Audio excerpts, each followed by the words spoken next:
Welcome back to Beyond Well Science. I'm Sheila Hamilton, along with Bonnie Kaplan, Professor Emerita at U Calgary, a nutrition and mental health researcher who has just raised shy of $750,000 for her donor-advised fund at the Foundation for Excellence in Mental Health Care. Bonnie, it's so good to talk with you again. Well, it's a pleasure to be here, Sheila. Thanks for inviting me. We spoke on my show about 4 years ago about your studies on the effects of micronutrients, especially on the symptoms of ADHD and in bipolar disorder in adults.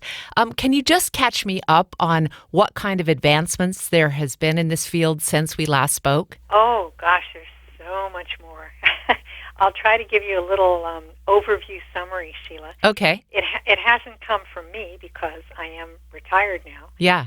So I'm not doing the active research, but partly because of my two charitable funds, the one is in Canada and the one is in the U.S., I've been able to support research in several other locations. And not that I support all their research, you understand. They have to get other grants, too. And all of them have been very productive. So the most productive is really in New Zealand, Dr. Julia Ruckledge, who is at the University of Canterbury in Christchurch, New Zealand. And she began publishing on the treatment of mental disorders with micronutrients in 2009. So in the past decade, she has published a great deal. Many of them are placebo-controlled trials. Some of them are evaluations of biological mechanisms, looking at epigenetic evidence and microbiome. Wow. And she's just got the largest and most active research program in the world right now using broad spectrum testing and evaluating broad spectrum micronutrients for mental disorders. For people who aren't aware of the research in that area, Bonnie, why don't you explain what you've been able to determine why nutrition is so relevant for brain health? Okay, so this could be a long answer, but I'll divide. That's okay. A couple parts here, and you can decide if I go on too long. Sure. The research that has been done both by myself, by Professor Ruckledge, also you, I know, recently interviewed Dr. Jenny Johnstone from Oregon Health and Sciences University, and she's running a multi-center trial on broad-spectrum micronutrients. And if you add all of this work together, plus a couple other sites, plus our clinical colleagues and their reports, we're all finding the same thing.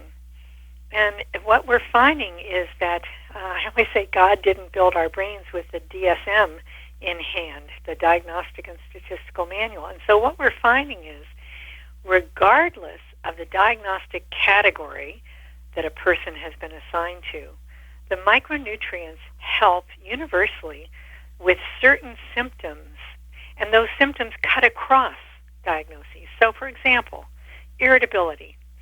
Many, many people report that they just feel less irritable when they take micronutrients. Huh. Well, where do you find irritability? It's with depression, it's with anxiety, it's in bipolar disorder, it's in explosive rage and the acting out things in children. So forget the diagnostic categories. We're all finding that mood instability and irritability are the easiest things to help with. And in the extreme form, that's like explosive rage. So that's the general finding across all of the studies. And having that replicated in so many centers and in 3 countries, that's very reassuring because scientifically we're quite confident of the findings. I am, I'm fascinated by that, just because that not only speaks to people who could be considered diagnosed with a mental health disorder, but anybody on the spectrum who wakes up on a Monday morning and wants to feel better. That's true. That's true. We really, I'm not saying that everyone has a mental disorder or something. Yeah. They wake up feeling grumpy. But, you know, a lot of grumpiness may, in fact, be due to being inadequately nourished at times, having inadequate nutrients in the brain. Now, the second part of your question, though, or maybe you didn't mean it to sound like a second part, Sheila, but you asked me something to the effect of how do I know nutrients would be relevant to all of this. Yeah. That goes back to what I learned in school, but very few other people seem to have learned in school. We were trained, I did my graduate training in the 1970s, all of us were trained that nutrition was irrelevant to mental health. But then we went and took courses in biochemistry or neurophysiology. I did my postdoctoral training in neurophysiology. And we found out that actually nutrients are what makes the brain work. And so how we never managed to change thinking and say, well, if nutrients are the basis of what makes the brain work, then wouldn't nutrients be relevant for when the brain isn't working so well? Right. You know, I don't know. There was some incredible hiatus there, a really kind of funny gap. But sometimes I start out my talks by saying, everything I'm about to show you, we should have all learned in the 6th grade. Uh-huh. And I say that because I've taught 2 grade 6 classes this material recently, and they're quite fascinated by it. And that is how nutrients run the brain, how metabolism doesn't happen without what the nutrients do in the brain, and all cells are built based on nutrients.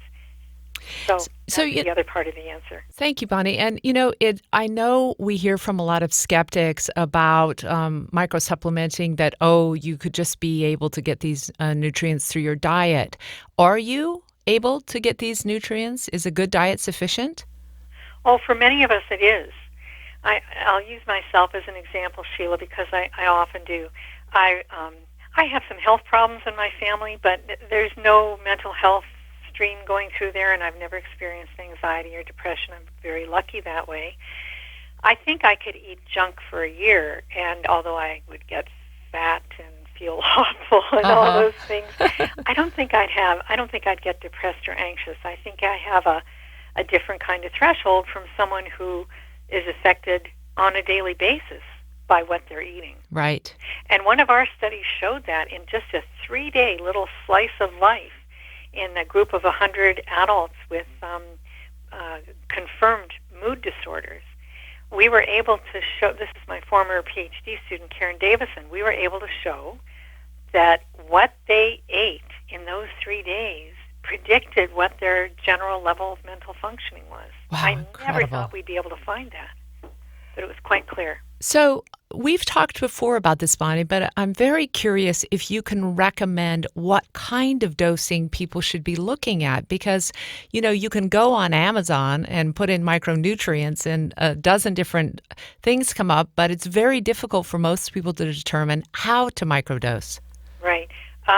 Microdose is not a term I want to use there for a moment, if you don't mind. Sure. These are micronutrients, which usually refers to the nutrients that we need in very small amounts. Yeah. So unlike fatty acids, which are so important for our cell walls, where we need larger amounts of, everybody should be eating fish a couple times a week and taking omega-3 fatty acids, etc. Minerals and vitamins, we don't need large quantities of them, but we use the term micronutrients to refer to minerals and vitamins because we get tired of saying minerals and vitamins, and vitamins. Okay, doesn't mean that they're tiny amounts. Yeah. So you're really just asking me in general, what should people take in the way of micronutrients? I've just told them they should all take essential fatty acids. And the number one thing is that everybody should eat whole foods. And Michael Pollan said it so well in one of his earliest books. Just eat food. Yeah, right? Eat close to the earth. It means don't eat processed stuff that is put into packages that is labeled food, but it really isn't. It's mostly chemicals. And if you think, as I do, that food should have nutrients, then you're not getting food. So first of all, that's the first thing to do, is to eat well. Yeah. And by the way, if you learn how to cook dried beans, all the legumes, lentils, etc., you'll save money. It's actually, and I know a number of people have shown this with clinical patients, that and it's been shown in one study actually from Australia, that when people learn to cook properly with healthy foods and whole foods, they can actually save money, because a lot of that processed stuff you buy at the 7-Eleven or whatever, it's really very expensive, and you're not getting what your brain needs. I've gone off track. No, talk about what people should take. Yes, I do wonder if there is a particular supplement that's very good, because I know so many people don't have the time to cook whole foods. They are in a rush. They haven't really planned for it. Is there a way they can get the benefit of micronutrients without having to be in the kitchen 3 times a day? Yeah, I don't agree with you that that's what you have to do to eat real food now, especially it's so much easier these days. But I'll still answer your question. Okay. Okay. You haven't lost your feistiness. I like that. Yeah. We can argue that out at some time. Yeah, exactly. So,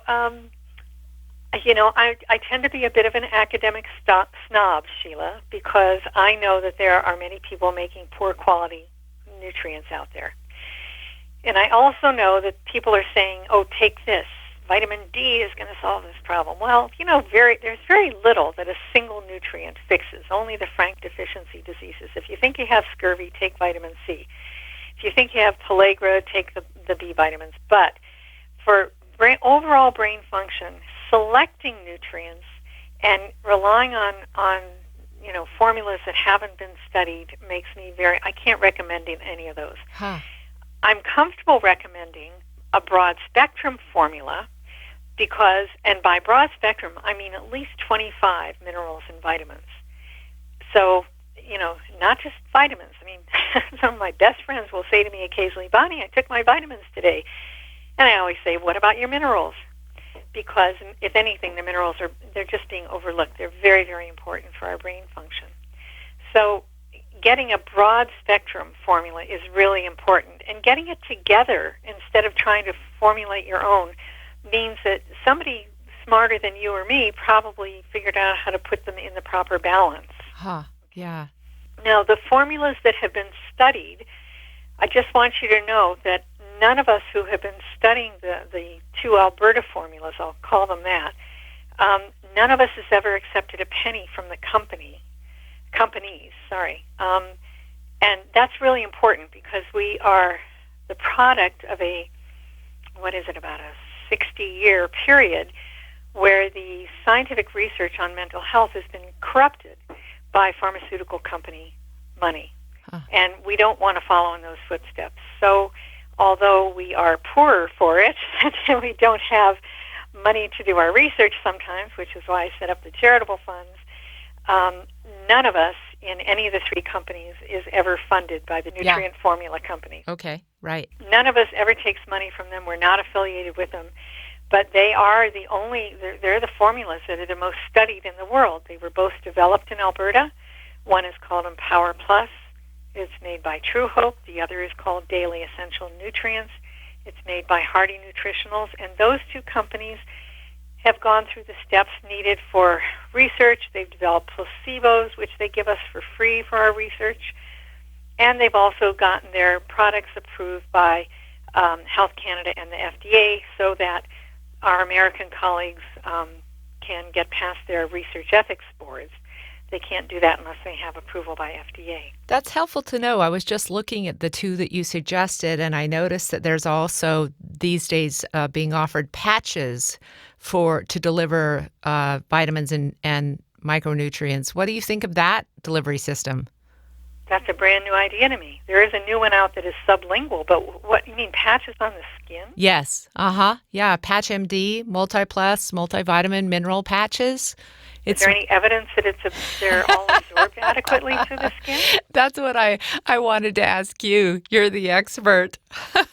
That's a totally new thought to me. Will you send me the link? I absolutely will, Bonnie. I'd like to look into it. So I know you're retired and you're not running the studies yourself. So where is there active research being done right now on broad spectrum micronutrients? Okay, so I mentioned, of course, University of Canterbury, Christchurch, New Zealand. And there's a multi-center trial being run by Oregon Health and Sciences Unit, and the other 2 sites, one is at Ohio State University, and the other is at University of Lethbridge here in Alberta, Canada. There's another trial ongoing in Eastern Maine Medical Center, and there are 2 sites. I'll just be a little bit vague about them because they're just looking at doing pilot work, but they're both in Canada. So we certainly need more people studying this, by the way. I really just want to end, Bonnie. I think it was probably 9 or 10 years ago when I first started reading about the brain gut connection. And it seems to me that it's now in the mainstream that we can't separate what's happening with our stomachs, with our brain. At what point do you think that mainstream mental health is going to be integrating nutrition into their treatment plans? Hmm. Well, of course, that's what I spend a lot of my time working on, Sheila. And I have to say, even though for years I felt I was hitting my head against a brick wall, I feel like people are just opening up more and more. I can even point to friends sending me articles in, Washington Post and The Guardian, etc., that are more and more open to the idea of nutrition affecting the brain. And by the way, everyone needs to remember that the first step to improving gut function is to eat properly. So if you want to balance your microbiome, I'm not saying it's always a sufficient step, but it is absolutely fundamental, is eating real food. And Bonnie, last question. How do you feel about taking any other supplements in terms of the probiotics, that kind of thing, to balance the microbiome? Now, that's very interesting. I heard a scholarly talk on that topic I guess it was in about April. And it was encouraging and it was discouraging. Huh. And I'll just mention the discouraging part because I think the public needs to be educated about this. There was a time when we used to talk about, maybe this is a bad analogy, but we used to talk about a person having cancer, just cancer. And now we know that there are zillions of different cancers, and it depends on the cells and the receptor sites and the site. It's just very, very complex. The gut, if anything, is more complex than that. Huh. We have zillions of different kinds of microbes in the gut. They're not all bacterial, they're fungal, they're everything, all kinds of microbes. And they're from different families, different categories. And so to be able, the discouraging thing is that when you look at the research on microbes in the gut, there's no way yet to tell anybody, go buy a probiotic that's got this particular microbe at this particular density in balance with that microbe. We're nowhere near that. On the other hand, anybody taking an antibiotic, I had to do that recently, and it was pig in a poke, but I just took a probiotic off the wall. I'd rather take something than nothing when I'm on an antibiotic, which I know is, wiping out a bunch of microbes in my gut. Right. But we have to get further to understanding which species are important in which situation before anybody will ever be able to show a significant, consistent therapeutic effect on mental function. Bonnie, it's always so exciting to talk with you, and I really appreciate you staying so active even after retirement. Bonnie Kaplan, again, a Professor Emerita at UCalgary. Thanks again, Bonnie. Thank you, Sheila.